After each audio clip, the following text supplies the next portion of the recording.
ناظرین، آپ دیکھ رہے ہیں شہاب ٹی وی۔ میں روح اللہ انصاری۔ عالمی خبروں میں آپ کا استقبال ہے۔ خبر شروع کرنے سے پہلے ڈالتے ہیں ایک نظر آج کی سرخیوں پر۔ اسرائیل نے دیوار اقصی کے قریب نئی کھدائی شروع کر رکھی ہے۔ ترک مسلح افواج کے شمالی شام میں کارروائی میں 25 دہشت گرد ہلاک۔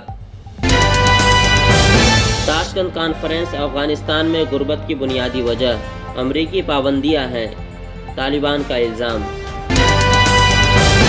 مراکش: جنگلاتی آگ کے نتیجے میں 3 افراد ہلاک۔ اردن کے عقبہ بندرگاہ پر زہریلی گیس کا اخراج، 13 افراد ہلاک۔ اب دیکھیں تفصیلی خبریں۔ القدس اور الاقصی کے امور کے ایک محقق ایہاب الجلاد نے انکشاف کیا ہے کہ حال ہی میں مسجد اقصی کے جنوب مغربی دیوار کے قریب نئی اسرائیلی کھدائیاں سامنے آئی ہیں۔ الجلاد نے تصدیق کی ہے کہ یہ کھدائیاں، جو مسجد اقصی کے لائبریری اور اسلامی عجائب گھر سے دیکھی جا سکتی ہیں، بالکل اقصی کے دیوار کے بالکل قریب ہیں۔ الجلاد نے منگل کو ویڈیو بیان میں کہا کہ کھدائیوں نے خاص طور پر جنوب مغربی کونے سے مسجد اقصی کی بنیادوں کو چھوا ہے۔ انہوں نے نشاندہی کی کہ جو کچھ ہو رہا ہے اسے چھپانے کے لیے قابض ریاست نے لکڑی کی چھتری لگائی ہے، جس سے سرنگ اور ڈرلنگ کی تفصیلات اور حد کو جاننا مشکل ہو جاتا ہے۔ انہوں نے کہا کہ ان کھدائیوں کے اثرات اور نتائج اس دوہرے دروازے میں کچھ پتھروں اور دڑاروں کے گرنے سے ظاہر ہوتے ہیں، جو قبلہ نماز گاہ کے نتیجے ختنیہ لائبریری کے دروازے میں واقع ہیں، جہاں سینکڑوں سال قدیم پتھر موجود ہے۔ انہوں نے مزید کہا کہ ان پتھروں کا گرنا اور پرانی عمارتوں کے نچلے حصے میں جھٹکے اور غیر معمولی حرکت کا ثبوت ہے۔ القدس کے محققین نے مغربی علاقے میں اسرائیل کی مسلسل کھدائیوں کی وجہ سے مسجد اقصی کو نئی سنگین خطرات سے خبردار کیا ہے، جس کا مقصد اس میں ایک نئی تحقیق مسلط کرنا، اس کی تاریخی میراث کو آگے بڑھانا اور اسے مٹانے کی کوشش کرنا ہے۔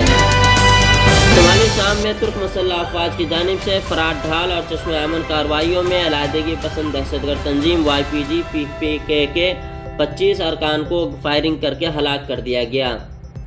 ہمارے بہادر کمانڈروں نے شمالی شام میں 25 دہشت گردوں کو مار گرایا۔ ہم تمام دہشت گردوں کو ان کی کھودی گئی خندقوں میں دفن کرنے کے عمل کو جاری رکھیں گے، ترک وزارت دفاع۔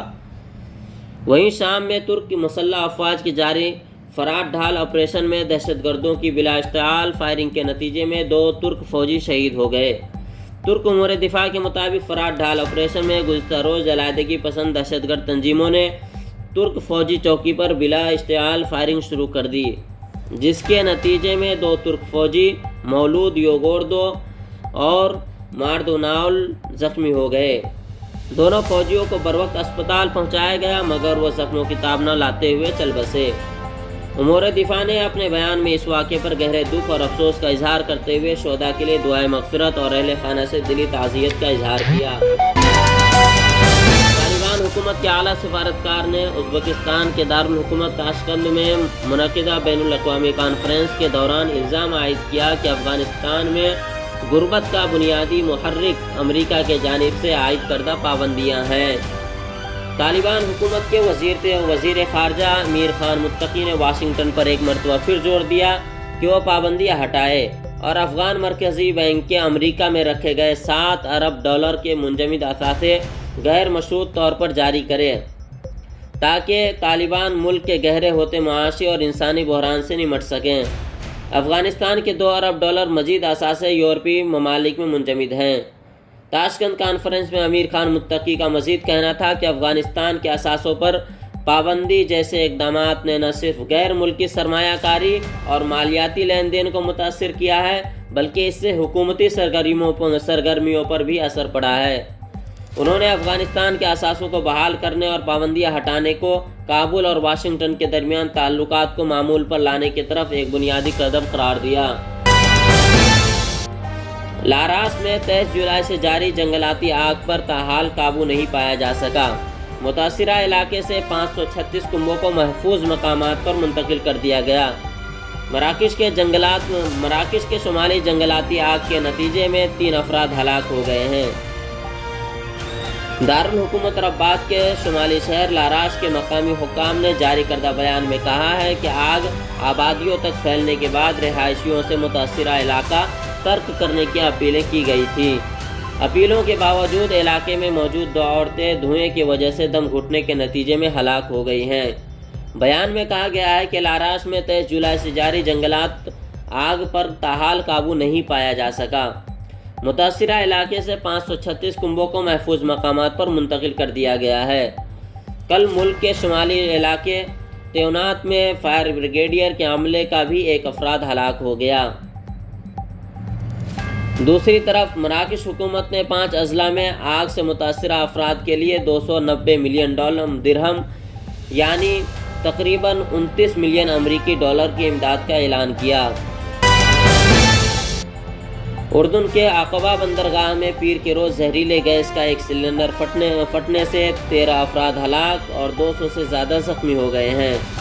سرکاری ٹی وی سے نشر کی گئی فوٹیج کے مطابق ایک بڑا سلنڈر کرین کے ذریعے ٹرک پر اتارتے ہوئے ایک بندرگاہ پر لنگر انداز ایک جہاز پر گرا تھا، جس کے نتیجے میں زوردار دھماکہ ہوا تھا اور پیلے رنگ کی زہریلی گیس تیزی سے ہر طرف پھیل گئی۔ اردن کے ایک عہدیدار فیصل الشبول نے واقعے میں 13 ہلاکتوں کی تصدیق کی ہے۔ اس سے پہلے ہلاکتوں کی تعداد 5 بتائی گئی تھی۔ سرکاری ذرائع ابلاغ کے مطابق وزیر اعظم بشر الخساونہ اور وزیر داخلہ مازن الفرایا حادثے کی جگہ پر پہنچ گئے ہیں۔ شہری دفاع کے ترجمان عمرو السرطاوی نے اس سے قبل بتایا تھا کہ زہریلی گیس سے بھرا ٹینک گرنے سے 234 افراد زخمی ہو گئے ہیں۔ سرطاوی نے مزید کہا کہ واقعے کے بعد ماہرین اور شہری دفاع کی ٹیمیں خطرناک مواد سے نمٹ رہے ہیں۔ زہریلی گیس کے اخراج کے بعد عقبہ کے جنوبی ساحل کو خالی کرا لیا گیا ہے۔ واضح رہے کہ اردن کے عقبہ بندرگاہ ملک کا واحد سمندری ٹرمینل ہے اور اس کی بیشتر درآمدات و برآمدات اسی کے ذریعے ہوتی ہے۔ ناظرین، خبروں کا اختتام ہوا۔ آپ دیکھتے رہیں شہاب ٹی وی۔